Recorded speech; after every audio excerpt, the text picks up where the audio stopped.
Margaret Hayes se arrodilló junto a la lápida de granito, con las rodillas hundidas en la hierba húmeda.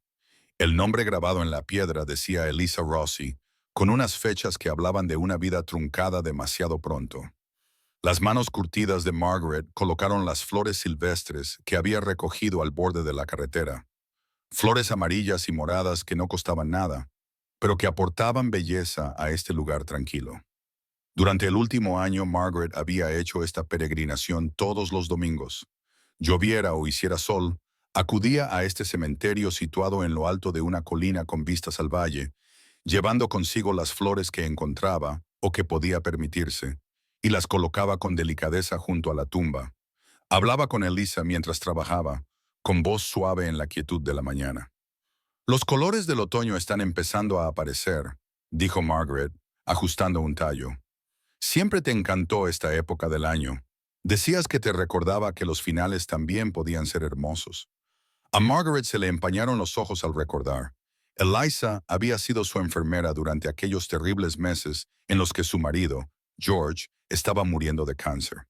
Mientras otras enfermeras iban y venían con eficiencia profesional, Eliza se quedaba hasta tarde, cogiendo la mano de George, escuchando sus historias, tratándolo como a una persona y no como a un simple paciente más. Cuando George falleció, Margaret se quedó sola. Su hijo se había mudado al extranjero hacía años y estaba demasiado ocupado con su propia vida como para visitarla. Sus amigos se habían alejado, incapaces de soportar su dolor. Pero Eliza siguió acudiendo a ver a Margaret, incluso después de que sus obligaciones profesionales hubieran terminado. Habían formado una amistad inesperada, la anciana viuda y la joven enfermera. Eliza pasaba a visitarla en sus días libres, llevándole sopa o simplemente sentándose con Margaret en un cómodo silencio. Nunca hizo sentir a Margaret como una carga. Simplemente se preocupaba por ella. Entonces, una mañana, Margaret recibió una llamada telefónica. Eliza se había desmayado en el hospital durante su turno. Un aneurisma. Solo tenía 32 años.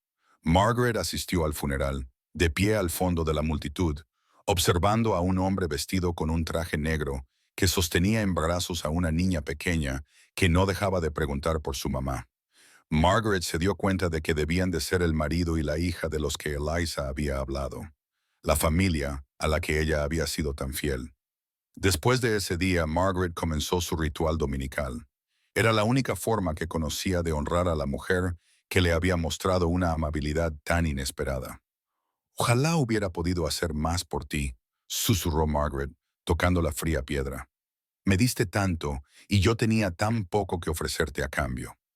¿Quién eres? La voz era baja, controlada, pero atravesó el silencio de la mañana como una navaja. Margaret levantó la vista, sobresaltada. A unos metros de distancia había un hombre con una niña pequeña sentada en su cadera. Ella lo reconoció de inmediato. Era el mismo hombre del funeral, aunque ahora parecía más viejo, consumido por el dolor. Llevaba un traje gris oscuro, perfectamente entallado, y un anillo de oro que reflejaba la luz de la mañana. Su rostro era indescifrable, pero sus ojos estaban fijos en las flores que Margaret acababa de colocar. Detrás de él, a una distancia respetuosa, había otros dos hombres. No hablaban, no se movían, solo observaban. Lo siento, dijo Margaret, empezando a levantarse. Sus rodillas protestaron. No quería entrometerme. No lo hagas. Su voz la detuvo. No era dura, solo firme. Responde a la pregunta. Margaret se quedó donde estaba, arrodillada sobre la hierba húmeda. Me llamo Margaret Hayes. Conocía a su esposa. El hombre apretó la mandíbula de forma casi imperceptible. Todos los domingos, durante un año, las mismas flores, a la misma hora. Hizo una pausa. ¿Por qué? Porque merecía ser recordada, respondió Margaret con sencillez. La niña, que tenía los mismos ojos dulces que Eliza, observaba a Margaret con franca curiosidad. No podía tener más de 4 años. El hombre observó a Margaret durante un largo momento. Luego, sin volverse, le dijo a uno de los hombres que tenía detrás: «Rocco, lleva a Lily al coche».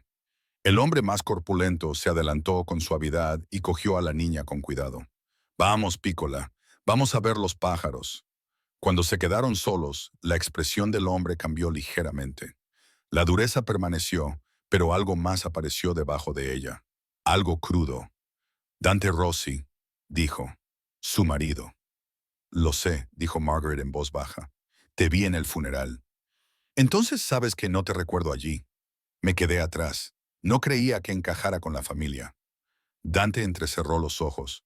¿Pero perteneces aquí? ¿A su tumba? Ella me salvó la vida, dijo Margaret. No en el sentido médico, en todos los demás sentidos que importan. Por primera vez, su expresión se resquebrajó. Solo un poco. Cuéntame. Así que Margaret se lo contó. Le habló de la enfermedad de George, de la amabilidad de Eliza, que iba más allá de su trabajo, de las visitas que continuaron después de la muerte de George, de cómo Eliza le había dado una razón para seguir viviendo cuando ella quería rendirse. Dante escuchó sin interrumpir, con el rostro impasible, pero sus manos, descansando a los lados, se habían cerrado en puños. Nunca dijo nada, dijo finalmente. Su voz era áspera. Llegaba a casa cansada, pero nunca se quejaba, nunca te mencionaba. Así era Eliza, dijo Margaret en voz baja. No hacía cosas amables para que se le reconociera. Dante se quedó callado durante un largo rato. Entonces, inesperadamente, señaló un banco debajo de un viejo roble. Siéntate. No era una petición, pero tampoco era cruel. Margaret se levantó lentamente, con dolor en las rodillas, y caminó con él hasta el banco. Se sentaron en silencio, observando a Lily perseguir pájaros en la distancia, bajo la atenta mirada de Rocco. Después de que ella muriera, dijo Dante en voz baja, estaba enfadado. Todavía lo estoy. Hizo una pausa. Tenía 32 años. Toda la vida por delante. No tenía sentido. No, asintió Margaret. No lo tenía. Pero sentado aquí, continuó, con la mirada fija en su hija, escuchando lo que ella significaba para ti, entiendo algo que antes no podía entender. Se volvió para mirarla. Ella sigue aquí, sigue marcando la diferencia. Margaret sintió cómo las lágrimas le resbalaban por las mejillas. Ojalá le hubiera dado las gracias como es debido, susurró. Le hubiera dicho lo que significaba para mí. La expresión de Dante se suavizó, solo un poco. Ella lo sabía. 3 semanas más tarde, sonó el teléfono de Margaret. No reconoció el número. Soy Dante Rossi. La voz era formal, cautelosa. Lily ha estado preguntando por la florista. ¿Vendría a cenar? Margaret llegó a la dirección que él le había dado con un nudo en el estómago. La casa era grande, apartada de la carretera, detrás de unas verjas de hierro, paredes de piedra, contraventanas de madera oscura, árboles viejos que proyectaban sombras sobre el césped. El tipo de casa que hablaba de historia y secretos. Rocco abrió la puerta, asintió cortésmente y se hizo a un lado. Por dentro, la casa era diferente de lo que Margaret esperaba. Cálida, habitada. Había fotos en el pasillo, muchas de Eliza, con una sonrisa brillante y genuina. A Margaret se le hizo un nudo en la garganta. ¿Has venido? Lily apareció corriendo por el pasillo, con sus piececitos repiqueteando sobre el suelo de madera. Agarró la mano de Margaret. «Ven a ver mi casa de muñecas». Margaret se dejó llevar, maravillada por la energía de la niña. Se sentaron en el suelo de la habitación de Lily, rodeadas de muñecas y juguetes, y por primera vez en lo que le parecieron años, Margaret escuchó la risa de una niña. Dante se quedó en la puerta, observando. Su rostro estaba cuidadosamente neutro, pero sus ojos estaban húmedos. No se había reído así, dijo en voz baja, desde que murió su madre. Durante los meses siguientes, Margaret se convirtió en una presencia habitual en sus vidas. Enseñó a Lily a hacer galletas. Le leía cuentos antes de dormir y escuchaba sin cansarse las interminables historias sobre sus aventuras en la guardería. También le dio a Dante algo que él necesitaba. Alguien que comprendía íntimamente su dolor y no esperaba que lo superara. Para Margaret, cuidar de Lily llenó un vacío que casi había olvidado que existía. Echaba de menos que la necesitaran, echaba de menos tener un propósito. Un domingo por la mañana, 6 meses después de su primer encuentro en el cementerio, Dante apareció en el pequeño apartamento de Margaret. Llevaba su habitual traje oscuro, pero su expresión era más suave de lo que ella había visto nunca. Lily y yo nos preguntábamos, dijo, si te gustaría venir con nosotros hoy a visitar a Elisa, para hacer oficial que formas parte de esto. El corazón de Margaret se llenó de alegría. Me encantaría. En el cementerio se quedaron juntos. Los tres. Dante colocó un ramo de rosas blancas, Lily dejó un dibujo que había hecho, y Margaret añadió sus flores silvestres. Mamá, dijo Lily, tocando la lápida con su pequeña mano. Margaret me hace sonreír como tú solías hacerlo. Dante rodeó con el brazo los hombros de Margaret. Ella se apoyó en su firme presencia y permanecieron juntos en silencio. Tres personas unidas por la mujer, a la que todos habían amado, encontrando consuelo en su inesperada conexión. «¿Sabes?», dijo Dante mientras caminaban de vuelta al coche. Elisa creía que el amor se multiplica. Nunca se divide, que siempre hay espacio para más personas en tu corazón.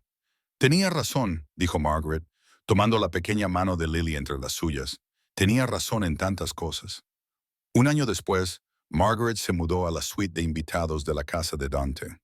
Insistió en pagar el alquiler, aunque él se negó. Juntos, crearon un hogar lleno de la presencia de Elisa. No como un santuario del pasado, sino como una base para su futuro. Lily la llamaba Abuela Margaret, y el nombre le quedaba perfecto. Seguían visitando el cementerio todos los domingos, los tres juntos. Las flores que dejaban eran ahora más abundantes, una celebración de una vida que seguía uniendo a las personas incluso después de la muerte. Margaret, que en su día había creído que su vida había terminado, descubrió que a veces los capítulos más importantes se escriben más tarde de lo que esperamos, que el amor y la familia se pueden encontrar en los lugares más inesperados, que cuidar la memoria de alguien puede llevar a cuidar el corazón de alguien. El don de Elisa había sido su capacidad para ver a las personas, verlas de verdad, y preocuparse por ellas sin esperar nada a cambio. Y ese don perduró en la familia que había construido, en las conexiones que había forjado, en el amor que seguía creciendo a partir de las semillas de bondad que había plantado. Algunas personas dejan atrás riqueza o poder. Elisa dejó algo mucho más valioso. Dejó atrás a personas que sabían amar bien porque ella les había enseñado cómo hacerlo. Y en un mundo a menudo definido por la oscuridad, esa luz siguió brillando.